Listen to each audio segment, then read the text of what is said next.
There will never be another character quite like Randy Marsh. I thought this was America! Huh? Isn't this America? Where's our TV? Where are my pants and where's my TV?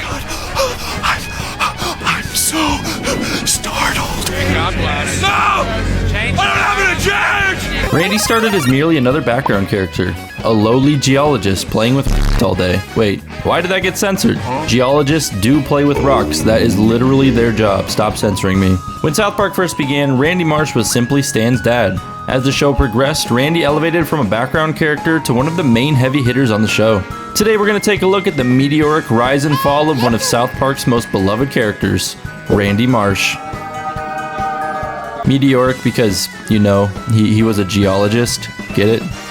Oh, brother, this guy stinks! I'm gonna break this into the 3 distinct phases of Randy. Irrelevant Randy, Golden Era Randy, and Tegridy Farms. These stages will best show Randy throughout the last 30 years of South Park. In my mind, one episode in particular launched Randy into the main cast, but we'll touch more on that later. Let's stop yapping in the intro and let's get right into the video. If you enjoy this type of content, be sure to subscribe. Subscribing is the best way to support me, and it's recommended by 9 out of 10 dentists to help prevent cavities. This is my first time doing a character-specific video, so go easy on me. If you want to see more videos like this, let me know what characters you want to see next in the comments below. As always, massive shout out to our channel members and patrons for their continued support.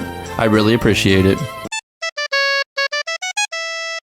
I consider the irrelevant era of Randy to be seasons 1 through 6. In South Park's early days, the main focus was on the core 4 boys: Cartman, Kyle, Stan, and Kenny. Randy is oftentimes pushed to the background in these early episodes, and rightfully so. The comedic force that is Randy Marsh has yet to be discovered. In this era, Randy played the typical sitcom father role to the boys. Randy clocks into his 9 to 5, comes home from a hard day of investigating how rocks form. Geologists cannot be a real job. In these early seasons, Randy acts as more of a voice of reason, instead of the wildly outlandish character we have come to know him as. Randy's a responsible adult for his family of 4, including his wife Sharon, his daughter Shelly, and Stan. In the early seasons, Randy was never given the chance to shine. Randy was that Route 1 Pokemon that you kept locked away in the PC, never to see the light of day.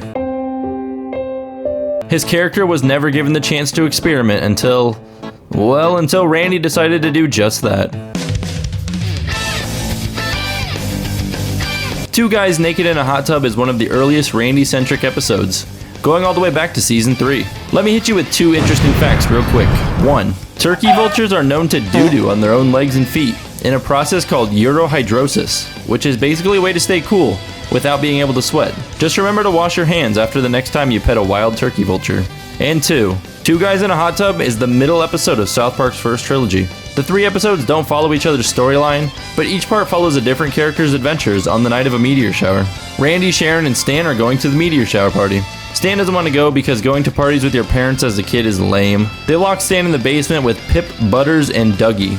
This is a worse fate than finally having the time to sit down and play some games, but getting hit with a massive 74GB update. Randy and Gerald decide to take a spin in Mr. Mackey's hot tub. They don't have any swim trunks, so they are in the nude. Does Gerald not have nipples, and what is up with this body hair? Randy and Gerald are chatting it up in the hot tub. Their conversation is not something I am willing to discuss on YouTube. A government organization thinks the party is actually a cult, and they are really focused on saving everyone.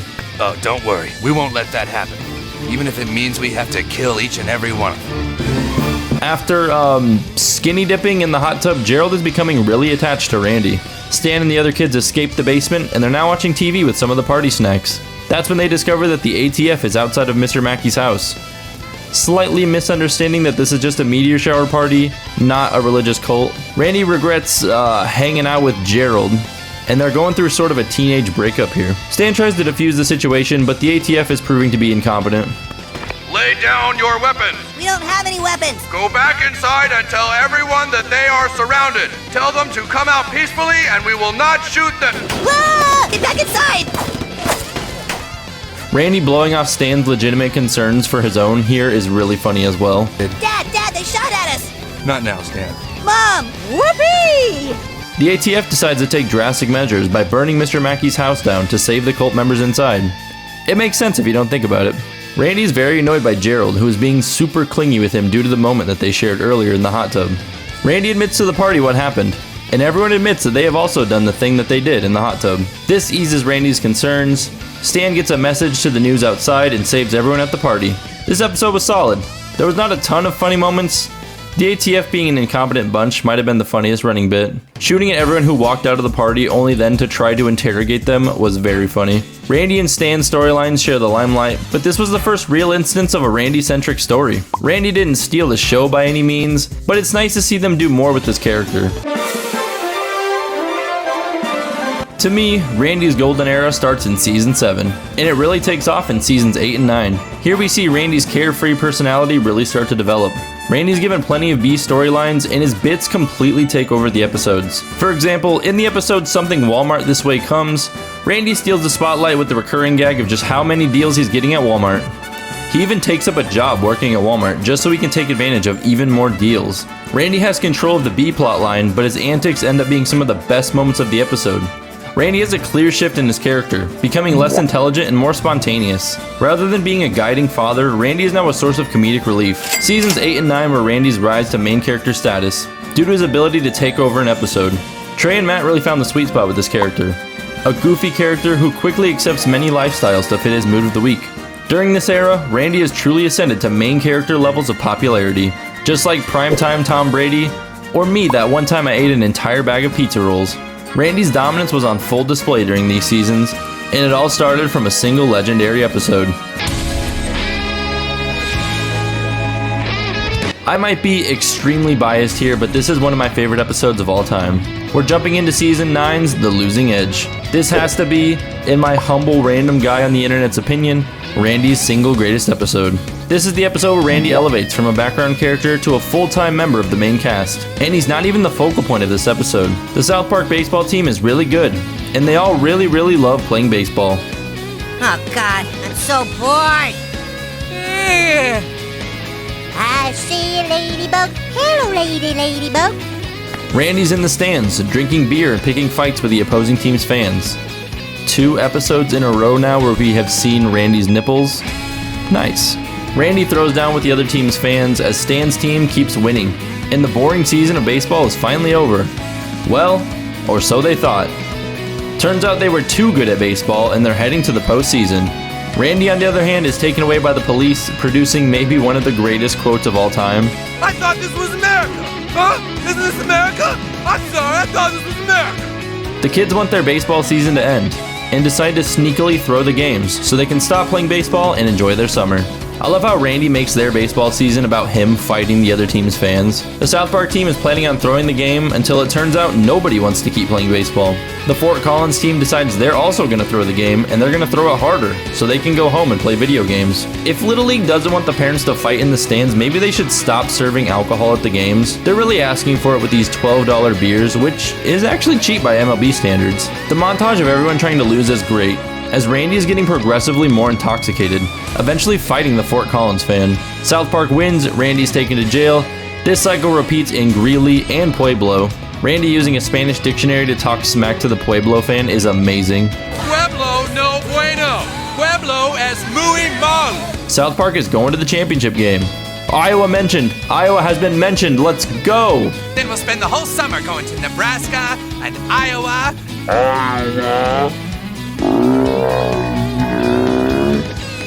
Randy's monologuing about him fighting in the state championship game, making the boys run to the state championship about him rather than the boys' baseball team. But this is where Randy meets his match, the Bat Dad. Randy's going to be punching well above his weight class for the state championship. The boys recruit Kyle's cousin, who is also named Kyle, to make the team worse. Randy has decided he's not going to go to the game. Randy doing his best Rocky impression here. He knows he can't beat the Bat Dad. The game is about to get underway. It's funny that the Rockies are actively trying to lose every game, just like the South Park team. There can be no other explanation as to why they are the worst MLB team to ever set foot on the field. There's also more fans at this Little League game than any Rockies game in the last 10 years. My apologies to the one fan that the Rockies still have. South Park's plan is backfiring, as Denver's team practiced to be really good at sucking. The boys are about to lose their entire summer playing on the national circuit. But that's when a hero shows up. Carrying a tray of beers, he finally made it to the big game. Randy challenges the Bat Dad, and the fight is on. Randy is absolutely no match for the Bat Dad.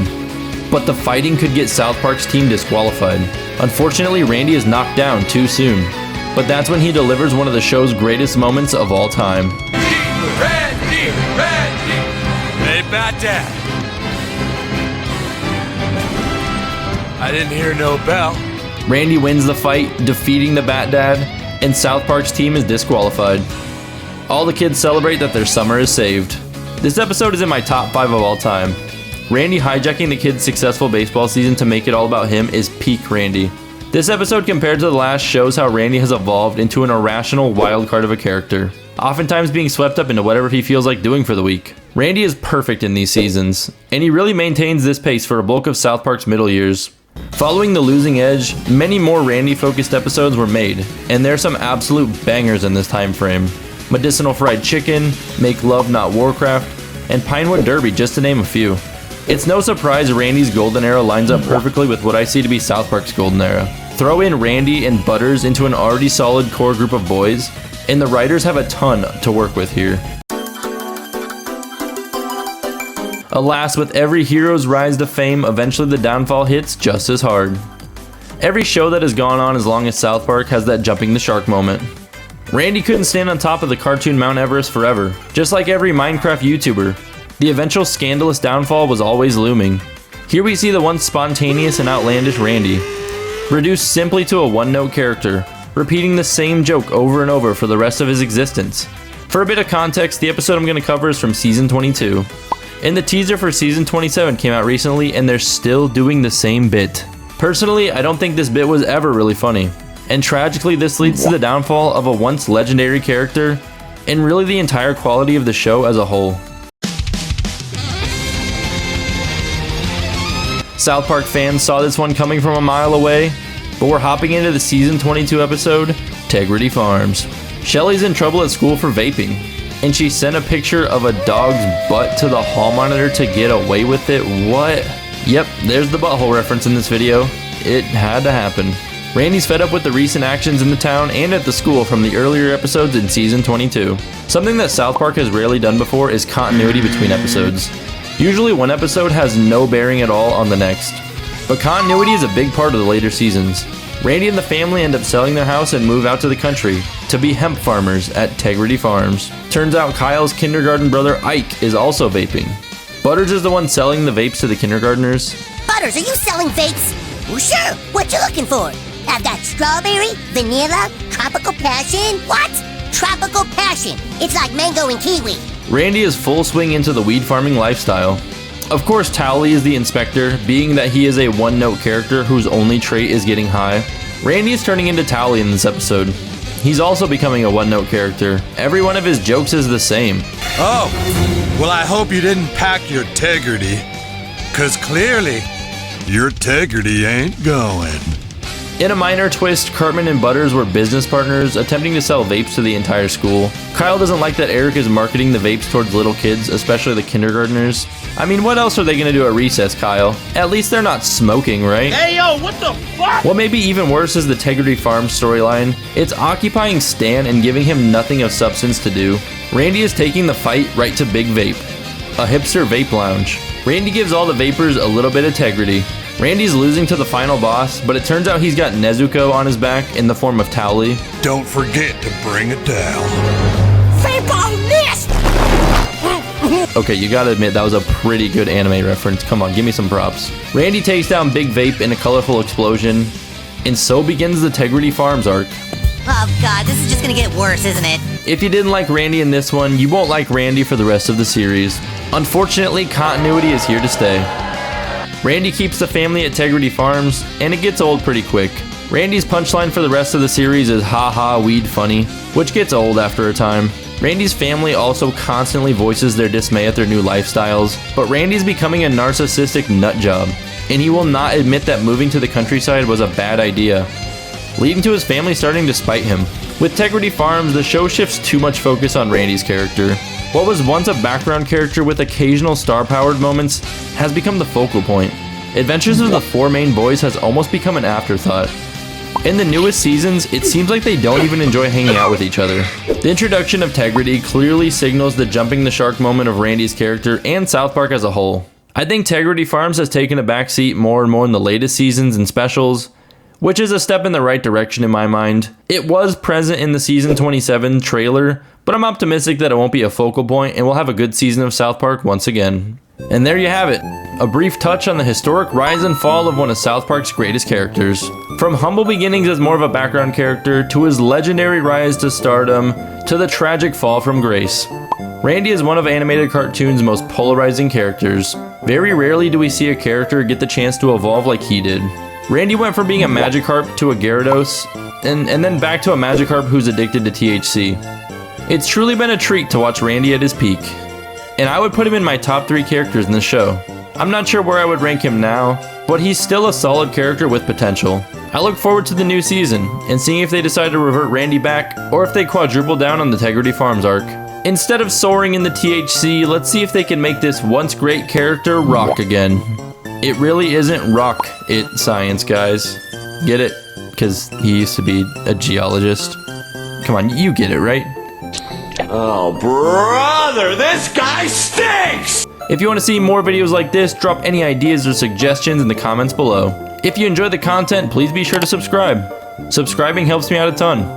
Lastly, if you want to join our growing community, a link to the Discord is in the description. Thanks for watching.